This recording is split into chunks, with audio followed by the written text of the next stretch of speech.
말씀은 시간 마태복음 14장입니다.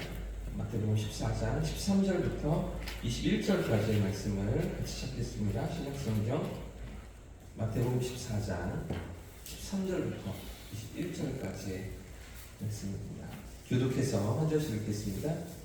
예수께서 들으시고 배를 타고 떠나사 따로 빈들에 가시니 무리가 듣고 여러 고을로부터 걸어서 따라간지라. 예수께서 나오사 돈무리를 들고 불쌍히 여기사 그 중에 있는 연결을 채워주시라. 저녁이 되매 제자들이 나와 이르되 이곳은 빈들이요 때도 이미 저물었으니 무리를 보내어 마을에 들어가 먹을 것을 사 먹게 하소서. 예수께서 이르시되 할 것 없다. 너희가 먹을 것을 주라. 제자들이 이르되 여기 우리에게 있는 것은 떡 5개와 물고기 2마리뿐입니다. 이르시되 이것을 내게 가져가라 하시고 무리를 명하여 잔디 위에 앉히시고 떡 5개와 물고기 2마리를 가지사 하늘을 우러러 축사하시고 떡을 떼어 제자들에게 주시매 제자들이 무리에게 주니 다 배를 먹고 남은 조각을 12가방에 차게 넣었습니다. 읽겠습니다. 먹은 사람은 여자와 어린이 외에 5,000명이나 되었더라. 아멘. 할렐루야. 오늘도 하나님의 은혜가 우리 삶에 인도하실 줄 믿습니다. 이제 오늘 본문에서 예수님께서 오병이어로 5,000명을 먹이신 기적이 기록되고 있죠. 우리가 너무나 잘 아는 그런 사건이기도 하고요. 또 유일하게 예수님의 여러 가지 이적들 가운데서 사복음서가 모두 다루고 있는 마태, 마가, 누가, 요한복음에 다 기록되어 있는 그런 사건이기도 합니다. 근데 여러분, 이 오병이어 사건을 우리가 다루기 전에 함께 생각해 봐야 할 부분이 있는데요. 어떤 상황 속에서 예수님이 이 기적을 나타내셨는가 하는 것입니다. 어떤 배경 속에 예수님께서 5,000명을 먹이시고 이 한 어린아이의 도시락으로 이 기적을 나타내셨는가 하는 것인데요. 먼저 13절 말씀을 같이 한번 들어보겠습니다. 13절 시작. 예수께서 들으시고 배를 타고 떠나사 따로 빈들에 가시니 무리가 들고 여러 고을로부터 걸어서 따라간지라. 오늘 본문의 시작은 예수님께서 배를 타고 계시던 곳에서 떠나십니다. 그리고 빈들로 나아가셨다는 이 사건에서부터 시작되고 있는데요. 그런데 왜 예수님께서 계시던 곳을 떠나시는가? 이걸 한번 생각해 봐야 할 것 같습니다. 다른 복음서들을 살펴보면 원래 예수님께서 지내시던 곳, 원래 계시던 늘 사역하시던 곳, 그 가버나움을 떠나셔서 이 갈릴리 북동쪽에 있는 가버나움을 떠나서 한 6.4km 정도 위에 있는 벳세다라는 그런 지역으로 예수님이 떠나시는데요.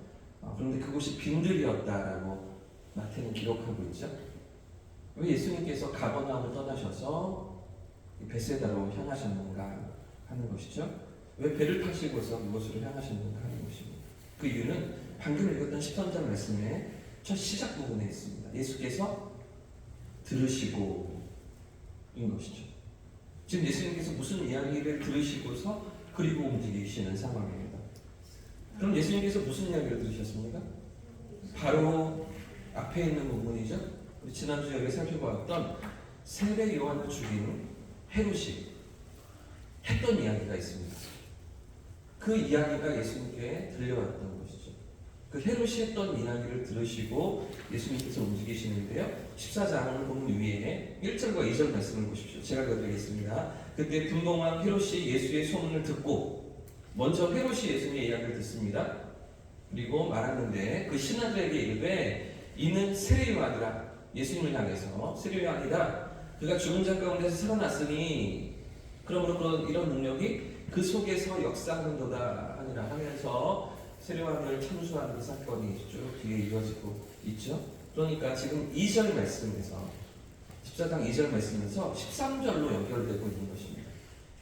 그 헤롯 임금이 했던 그 이야기가 제자들을 통해서 예수님께 들려지고 예수님이 그 이야기를 들으시고 그리고 지금 움직이시는데요. 헤롯의 이야기가 이것이죠. 세례요한이 살아있을 동안에도 내 죄를 지적하면서 나를 고달프게 했는데 나를 괴롭게 하고 못 살게 굴었는데, 그래서 내가 참수시켜 죽였는데, 그런데 그 세례요한이 또다시 살아나서 나를 괴롭히고 있다. 나를 또 못 살게 구는 것이 아니냐. 이런 이야기를 이제 누구를 두고 했어요? 예수님을 두고 한 것이죠. 예수라는 선지자가 똑같이 세례요한처럼 나를 괴롭히는 것이 아니냐, 이런 생각들을 하면서 말을 했다는 것이죠. 지금 그 이야기가 예수님께 들렸다는 것입니다. 제자들을 통해서 예수님 전달받으셨다는 것이죠. 그리고 그 이야기를 들으시고 배를 타고서 계시던 곳 가버나움을 떠나셔서 베세다 빈들로 향하셨다는 것인데, 여러분, 왜 예수님께서 헤롯의 말을 들으시고 빈들로 나아가십니까? 무엇 때문에 사람들이 없는 그 한적한 곳으로 예수님이 향하셨던 것입니까? 이 부분을 오늘과 내일 한 번 더 이렇게 생각해 보려고 하는데요. 예수님께서 헤롯이 두려웠기 때문에 그곳으로 가셨을까요? 세례요한처럼 예수님도 참수시킬 수 있는 권력과 힘을 가졌기 때문에 그렇게 떠나신 것입니까?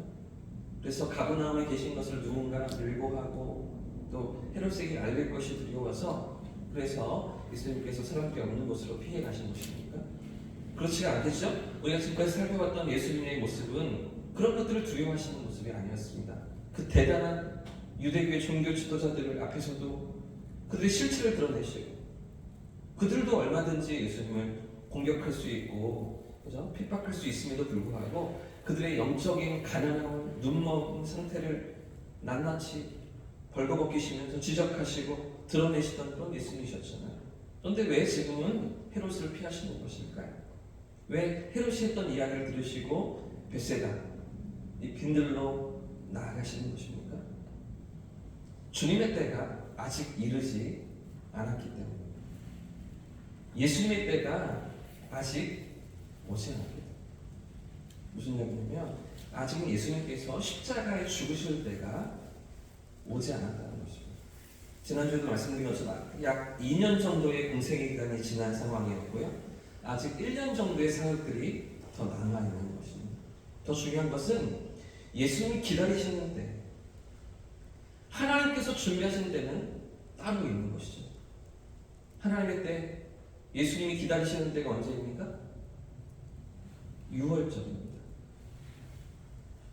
6월절 어린 양으로, 세상죄를 지고 가는 하나님의 어린 양으로 십자가에 오르시고 우리의 죄를 대속하시는 온 인류의 죄와 허물을 감당하시는 그 6월절을 향하여서 예수님 나아가시는 것이죠.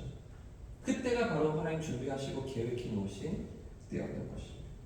여러분 생각해 보십시오. 그 당시에, 이때에 예수님의 때를 아는 사람이 누가 있겠습니까? 예수님 외에 그때를 기다리면서 그때를 향해 나아가는, 그때를 바라보는 그런 사람들이 누가 있겠습니까? 제자들이 알고 있었습니까? 예수님을 따라오는 무리들이 알고 있었습니까? 아무도 알지 못하죠. 오직 예수님만 그 길을 걸으시고 그 길로 나아가고 계시는데요. 여러분, 오늘 우리가 오늘 본문에서 생각해봐야 할 교훈이 이것인 것 같습니다. 13절 말씀이 한 절 가운데 우리가 붙들어야 할 교훈이 짧게 두 가지 정도가 있는 것 같은데요. 첫 번째는 우리의 삶을 향하신 하나님의 때도 있다는 것이죠.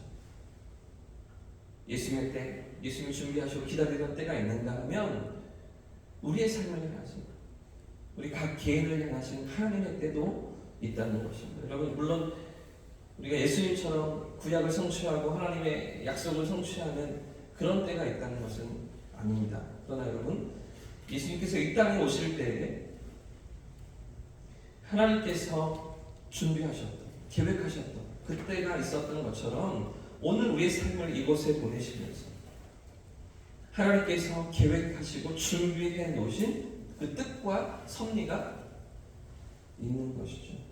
왜 하나님께서 오늘 이곳에 우리를 두셨습니까? 어떤 뜻과 계획을 가지고서 우리의 삶을 여기서 살아가게 하십니까?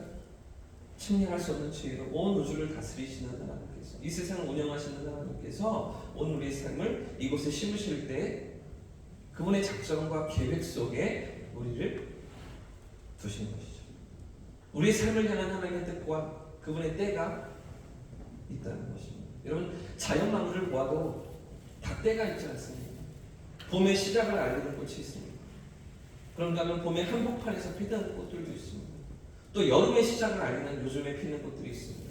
그런가 하면 가을에 피는 꽃들도 있잖아요. 피조세계에 다 하나님의 뜻과 하나님의 때가 다 담겨있지 않습니까? 여러분, 오늘 우리의 삶에도 하나님의 계획하신 뜻과 하나님의 시간이 있는 줄 믿습니다. 우리의 삶을 향하여서 하나님이 계획해 놓으신 그 뜻 가운데 우리의 삶을 이끌어 가시고 가장 선한 길로, 가장 복된 길로 우리의 발걸음을 인도하시는 줄 믿습니다. 그때를 향하여서 예수님 나아가시는 거죠. 그때를 향하여서 기다리시며, 지금은 헤롯에게 잡히실 때가 아닙니다.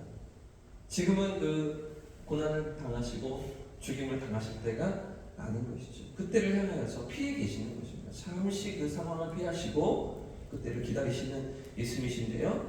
그런가 하면 그런 하나님의 때를 기다리면서 우리에게 필요한 믿음이 무엇입니까? 우리에게 허락하신 하나님의 때, 준비하신 하나님의 때를 우리가 바라보면서 우리가 어떤 믿음을 가져야 합니까? 하나님과의 나와의 관계 속에서 그 믿음의 길을 걸어가는 것이죠. 지금 보십시오. 예수님의 때도 다른 제자들은 알지 못합니다. 그 주변에 있던 사람들도 예수님의 때를 전혀 이해하지 못합니다. 그러나 하나님과의 주님과 예수님과의 관계 속에서 그 하나님의 때를 향해 나아가시는 우리 예수님 아니십니까? 남들은 다 몰라도, 남들은 다 알지 못해도 주님과의 나와의 그 친밀함 속에 우리가 살아가는, 이것을 믿음이라고 하는 거죠.